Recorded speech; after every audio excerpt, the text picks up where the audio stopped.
Hi Taurus! Welcome pa sa ating channel at ito yung daily gabay tarot reading for April 26, 2025. Kung naka-resonate kayo, comment down. Kung hindi kayo naka-resonate, ibigay niyo po sa iba kasi general reading po ito.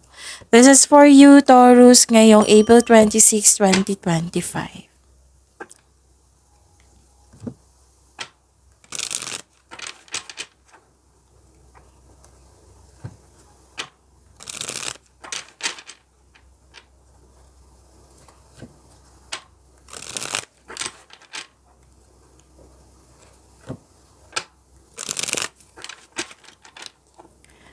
Para po ito sa inyo, Taurus, ngayong April 26, 2025.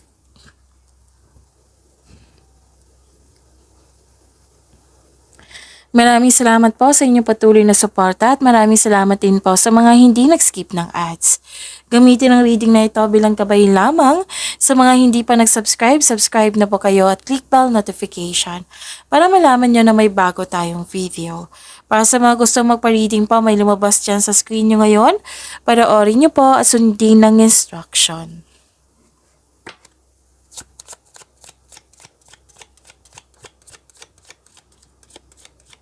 Spirits Guide, mga ganap po ngayong April 26, 2025 para kay Taurus.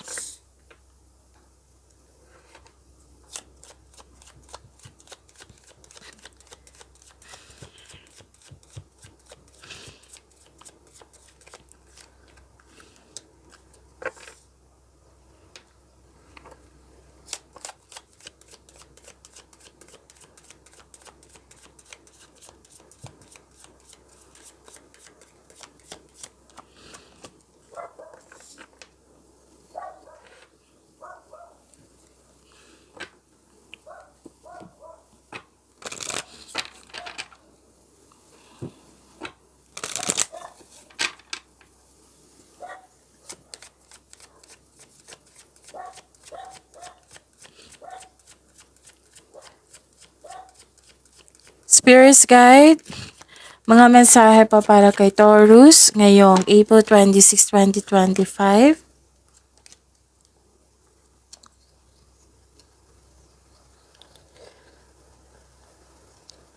Taurus, mukhang may lakad kayo ngayon. Pwedeng kayong bisita ngayon or may bisita kayo ngayon. At nakikita ko dito na may dumating na news or information na bibigyan mo siya ng agarang aksyon or reaksyon. Nakatanggap kayo ng wisdom message. This is a support po. At success and happiness, positive outcome. Yes, claim niyo po.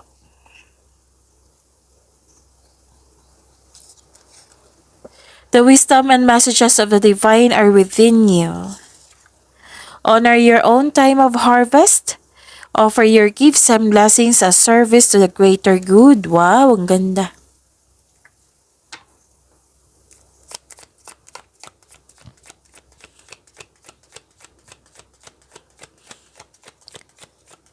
Spirits Guide, ano po yung energy ni Taurus ngayong April 26, 2025?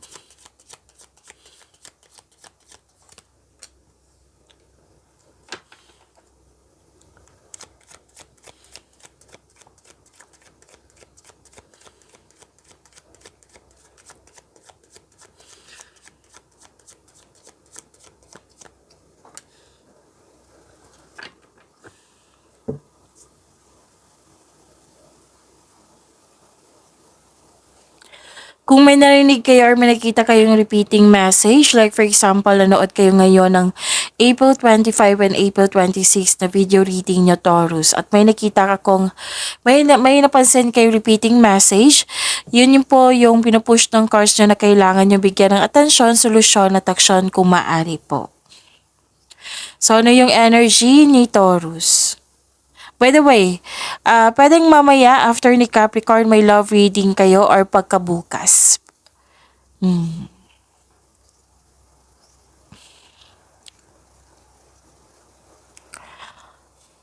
May loneliness, isolation, nahihirapan ka magtiwala sa iyong sarili or sa isang tao. Parang ang gusto mong may kasama dito. So, ang advice ng card dito, it's time to reach out for support and connection. Maari din na use your intuition to guide you. Oo. Gusto mong may kausap dito.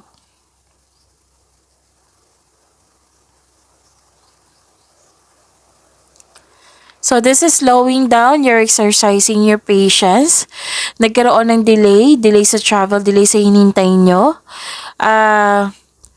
These delays are divinely timed to highlight an important realization. Kasi 'di ba minsan na nagkaroon ng delay kasi gusto ng universe na may ma-realize ka para para sa pagdating ng delay, magagamit mo sa tama. So this lack of movement is reminding you to enjoy the process without being so focused on the outcome.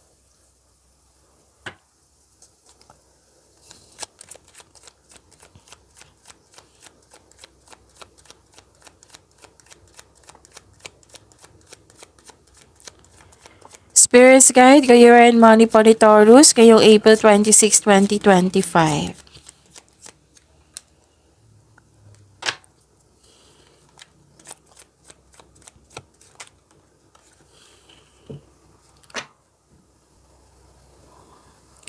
Nagkaroon ng struggle or conflict sa workplace mo or nagkaroon ng rivalry, competition, rivalry, conflict. Yan yung nakikita ko. So, posibleng may paninilang lalo na sa malalapit sa iyo. Okay, malakas yung ulan.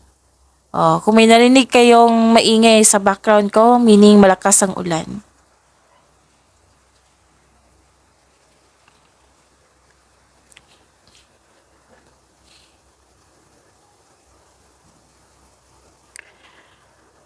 So, this is lack of inspiration, lack of concentration, nawalan kayo ng gana. Oo. So, okay. Sabi po ng card dito, alagaan nyo po daw yung trabaho nyo, alagaan nyo po yung pera nyo, or alagaan nyo po yung sarili nyo. Kasi nakita ko dito parang nagpabaya kayo. Kasi nga nawalan ng gana eh. Oo, kasi may tao dito na mapaninlang, na malapit sa'yo.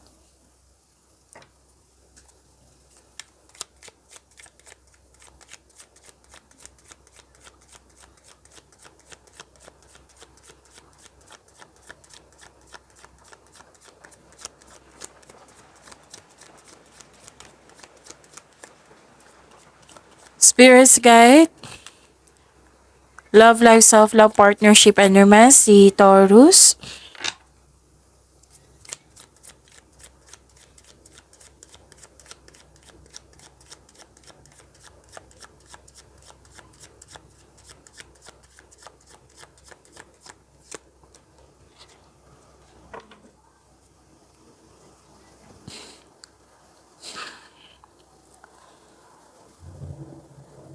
Okay, so this is dalawang case dito. Sitwasyon po. Sitwasyon. So, this card sent you a warning na control yourself. Baka nagkaroon ng paggasta na hindi mo naman kailangan. Or di kaya may mapaninlang na tao na gustong may kunin sa'yo. So, ilang beses na ha. So, pay attention talaga kasi repeating message yan. Excuse me, kailangan ko mag-burp. So, generosity and sharing of resources. Actually, makakatanggap kayo ng tulong, makakatanggap kayo ng regalo. Yan yung nakikita ko. Pwede din pera ito. Or return investment. May pag-angat dito sa inyong, pwedeng personal growth, pwedeng pag-angat sa inyong relasyon. Pwedeng nabigay kayo ng pre-loves clothes, gamit sa bahay. May nag-donate din ako nakikita din. Mahilig kayo mag-donate. Marami akong kakilalang Taurus na mahiling magbigay. So, donate sa charity or sa mga taong nangangailangan. So, this card asks you to consider helping someone sa mga nahihirapan. So, give back kung kaya mo, may sobra ka. Kung magiging komportable ka sa pagtanggap ng tulong, mas maraming kasaganaan ang dadaloy sa iyong buhay. Yun, Pagyamanin niyo po yung blessings na binigay sa inyo. See you mamaya after ni Capricorn or bukas para sa love reading nyo. Taurus, maraming salamat po.